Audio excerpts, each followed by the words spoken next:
Sometimes I don't know what is more scary for quilters. To start quilting on their finished project, or to decide what to quilt. Hi, I'm a quilting nerd and welcome to my channel where I am talking about free motion quilting and I'm trying to show you how I do it. Maybe you will find something useful there.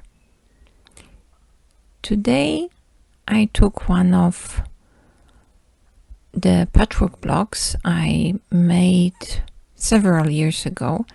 It was a failed project, one of the never finished UFOs, and I never got to finish the whole project. So I have like 4 or 5 blocks of this size, and this block consists of 2.5-inch stripes. I decided for the approach oriented on piecing. So my quilting design concentrates on the shape of the pieced elements.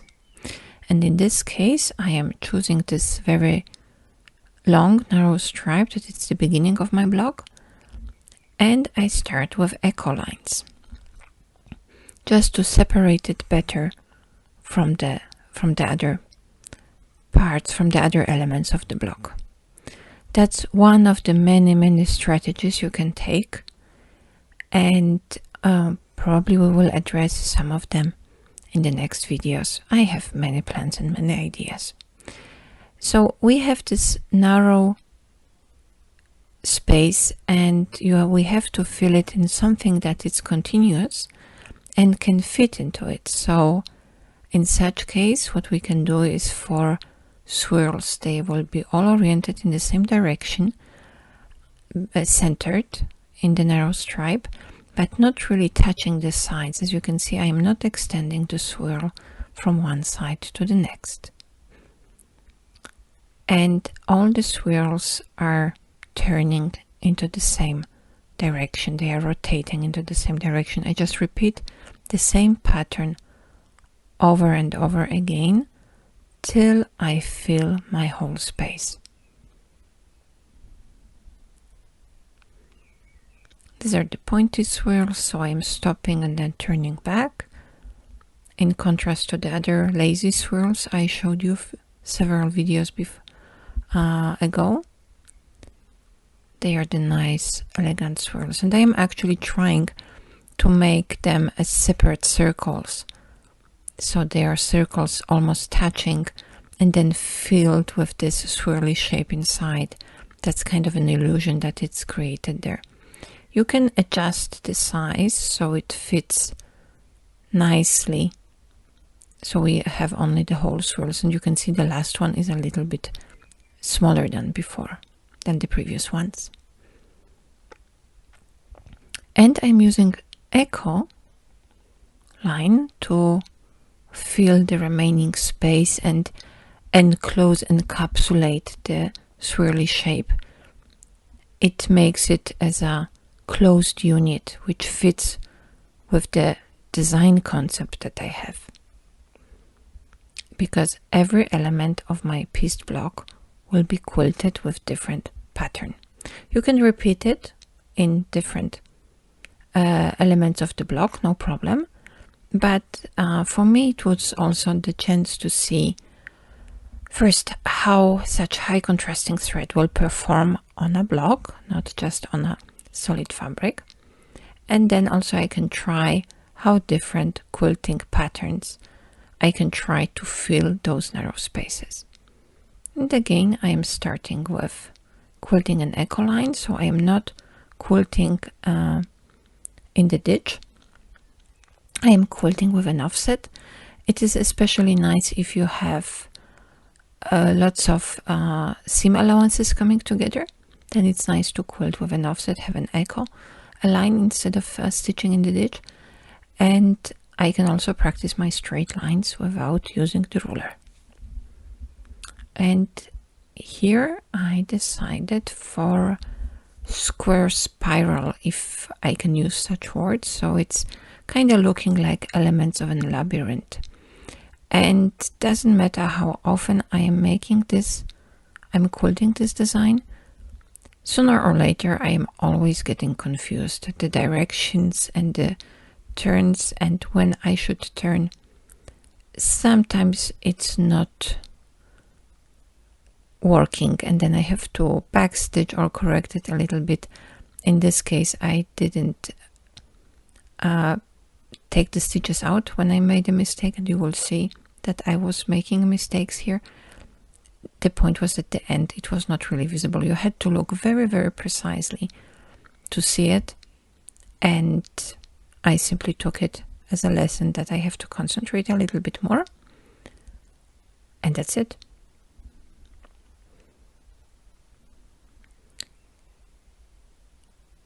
Here you can see I was extending a little bit too much, and they didn't leave me enough space to go out of the spiral. I am breaking my thread every time I'm finished, and then I'm starting again in the new place. And that's why there are short breaks in the video. Again, I am defining my quilting space by quilting echo line, and the echo line is echoing the shape of my pieced element. And for this element,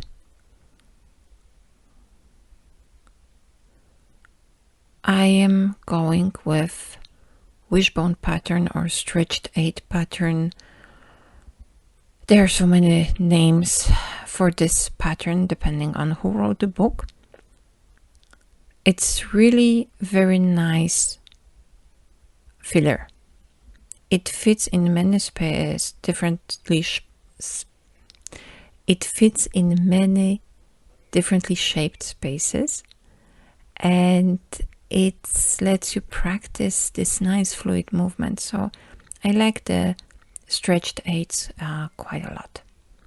And as you can see, as my elements are getting smaller, I am breaking the thread and moving to the next element, all the time using the opportunity to roll my shoulders, take a look, think a little bit what will be my next design.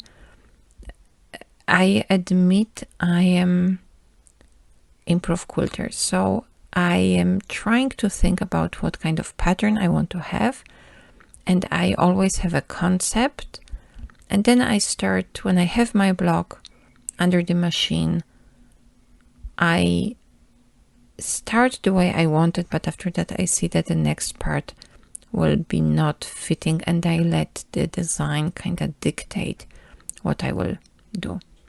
And the last element I just filled with back and forth lines, which is another great pattern to fill such narrow spaces. It immediately helps you to practice keeping the consistent distance between the lines. And one part of my block is done just like that. It didn't take long, about 10 minutes, maybe shorter, because there was still a little bit of introduction.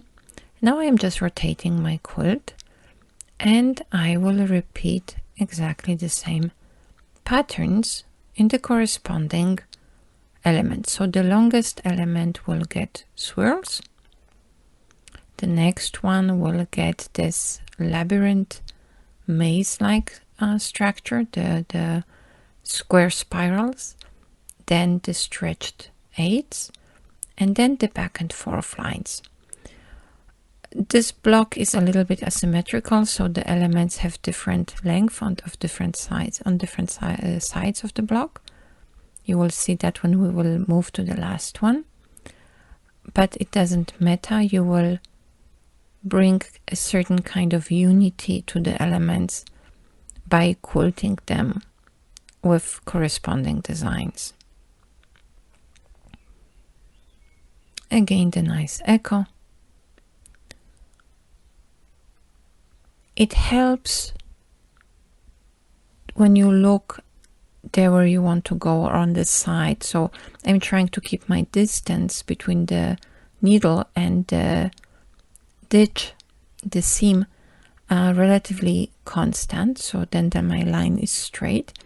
And to do that, I don't look at the needle, I actually look at the seam between the blocks. And like that you can avoid actually waviness, unwanted waviness in your quilting, and your line will be nice and straight even without the ruler. And you, again, we have a nice centered swirls, and you can already see that in this case I got my concept for the swirl down. That also happens during quilting, if you are not a professional quilter, that the concept and the shapes will evolve as you will quilt. So if you want to practice a new pattern, a new design, make a baby quilt, make a little bit bigger project like a fat quarter, and just quilt it all over it. You can always use it for making a cosmetic bag or a book cover, or make it an element in a nice quilt as you go pattern. So you will not waste this exercise, definitely, but it will help you to practice the movement. And you can see here my swirls are way better defined than in the first one. They are really nice circles, and they are swirling inside in a consistent way. Again, I left spaces on the sides of my swirly chain, so I can echo around it and close it. And again, I adjusted the size of my swirls as I was going in, because I wanted to fit the last one completely into the defined space.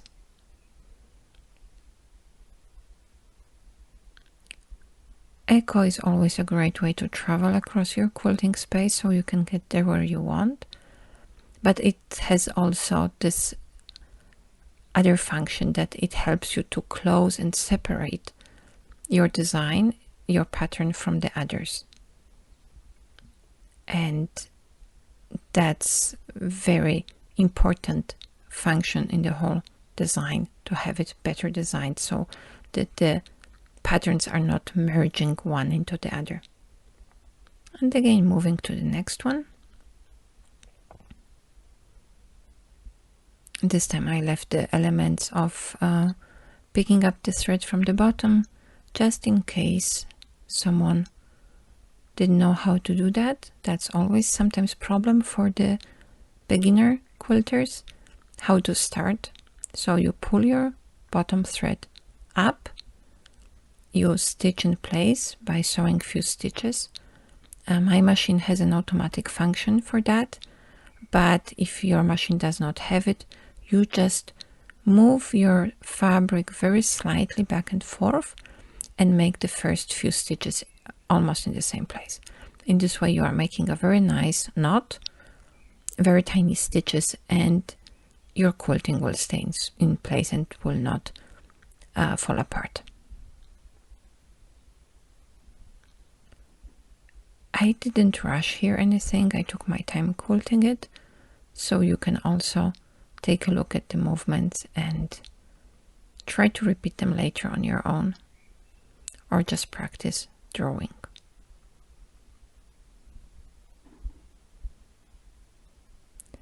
This square spiral is a very effective and decorative element.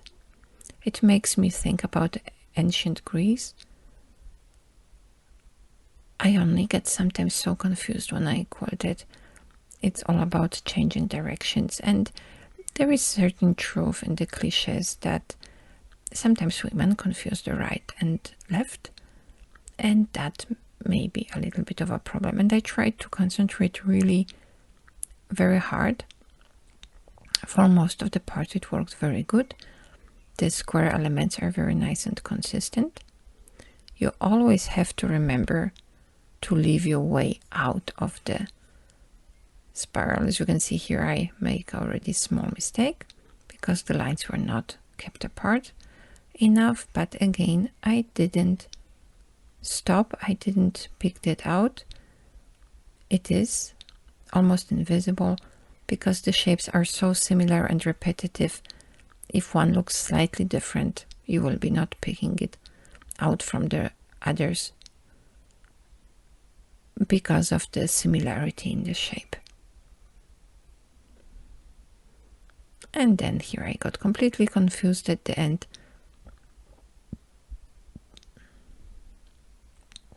This is one of the more challenging designs for me, and that means I will have to practice it a little bit more often later.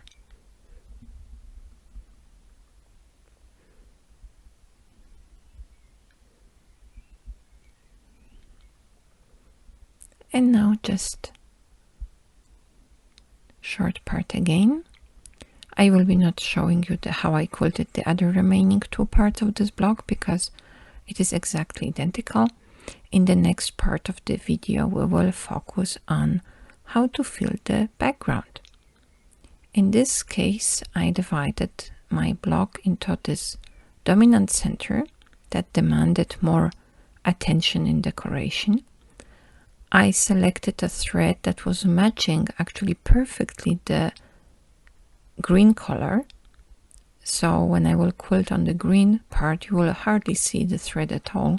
You will just see the structure, the texture that I am generating.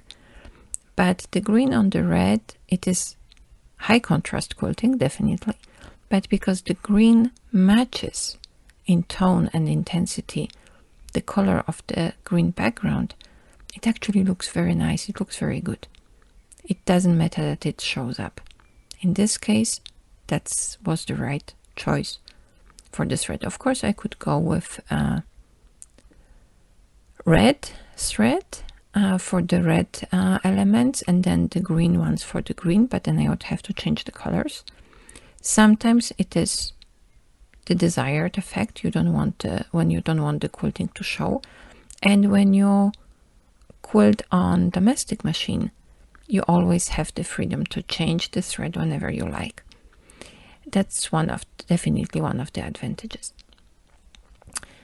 And using red thread on the green background, I actually have a problem of using darker colored thread on light background. Sometimes it looks okay, but in many cases when the contrast is too high, then the thread looks kind of thin, and this sharp contrast distracts from the texture and from the pattern itself. So I actually avoid it. I have no problem quilting with very light colored thread on dark background. Then the thread looks simply thicker and richer, and it brings something additional to the look. It's still less distracting, it's composing kind of better. It's my personal preference. As you can see here, if you would compare this part of the quilting to the corresponding part in the first part of the block, as you can see here, I adjusted the direction of the back and forth lines in a way that they are perpendicular to the long axis, so I am quilting them on the shorter side of the element. This one is a little bit longer than the previous one, and in this way this part of the pattern will kind of rotate depending on where you are on the block, so it actually adds a little bit more interest.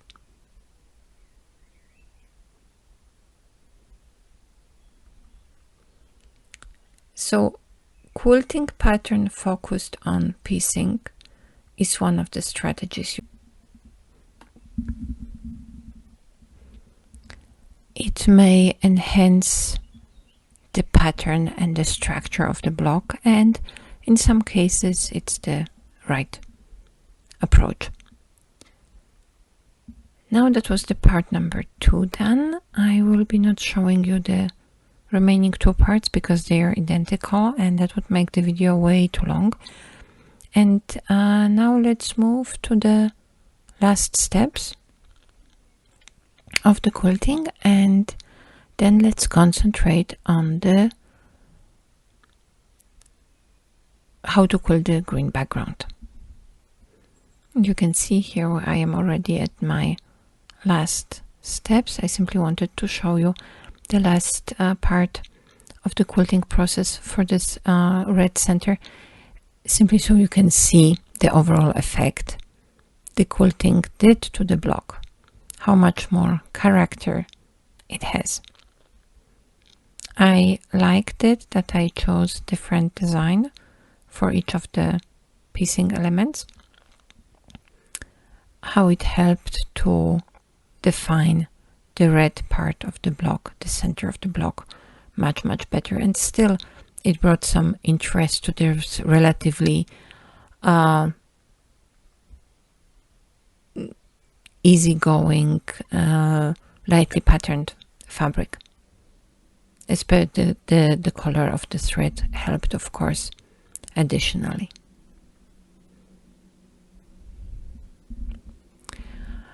So this is one of my UFOs projects, and I used it as a quilting example to make this video. I have another, I think, at least 3 blocks, and I will use them also to present you the result of different quilting strategies and what I will do with that. And in this case, I will connect all the blocks because they all have the same size. I will connect them later with print as you go, quilt as you go technique. And I already checked 2 or 3 of them will fit very nicely on a bench in the garden. So it will be decorative and useful element at the same time. And that's much better than having 3 blocks laying somewhere hidden. I didn't change the color of the thread to quilt the background because I didn't want to distract from my nicely quilted center. So it's again this bright green color thread, and as you can see, you cannot see the quilting. And what I decided to do is just to quilt echo lines around the steps of my red part of the block. In this case, I secured the block with the safety needles. That's probably one of the rare occurrences when I actually did that during the filming. And what I will do right now, what is very important part, I will secure the edges of my quilt. So I will quilt at about 1/4 inch distance from the edge. In this way, my quilting sandwich is even more stable and it will not move around. When I quilt, especially at the edge part of the quilt, usually there, like it happens very often that there are wrinkles building up under your needle and it doesn't look that nice. Still, when it happens, it's not such a big deal, but it's better if not. So securing the quilt sandwich at the edge when you are there usually helps. There I had to squeeze the sandwich a little bit more because again I had 2 overlapping pieces of batting. Again, I used leftovers for the quilting practice because again these are just pieces that are laying around. I can use them for something nice and useful. Quilting has so many aspects that are so trendy right now. It's almost annoying because we don't do the quilting because it's trendy. We do it because it's relaxing and it's wonderful. But that's true. In quilting, you are hardly wasting any of your resources that you have. Partly because of the economical reasons and partly because those fabrics are too beautiful. And I don't know as you, but I simply love them. And I don't want to throw away anything that is bigger than 1/2 inch square. As long as I can fit there, I have something left after sewing it in, it's staying in a special box. I'm really bad from this point of view. And as you can see, slowly there is a texture emerging. It's hardly visible. And what you can see also, what is I find really fascinating, when you quilt straight lines in different directions, depending on the direction of the light illuminating your sandwich, some directions will come better into visibility than the others. It's simply the way how the light is reflected, backscattered from the texture that you introduced into your sandwich during the quilting. And with this simple texture, I am filling the remaining part of the quilt. So in this case, I am ignoring the piecing. I am just doing nice monotone all over quilting on this corner. And it is repetitive. It's maybe not as fascinating as swirls. It's not showy. But in a moment when I am done with it, I will show you how this element looks like in comparison to the not quilted region area. And there is such a distinct difference. And this is also another addictive part of this hobby. When you see what you can cause with your activity, with your creativity, to this relatively plain fabric. So simple straight line quilting based on echo. You just repeat the shape of the block and you can fill this whole background color with matching thread. And you can have a very nice optical illusion effect afterwards. And that's how it looks like, the quilted part compared to the not quilted part. You can see how we have illusion of corners created by our straight line quilting, while the other ones looks completely plain. It's every time I do it, I'm amazed. That's what quilting does to your block. Looks much more interesting than before, isn't it?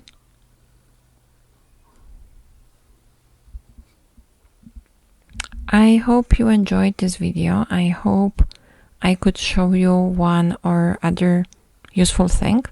If you liked it, subscribe, like it, let your friends know, and I wish you happy quilting time and relaxing quilting time. See you next time. Bye.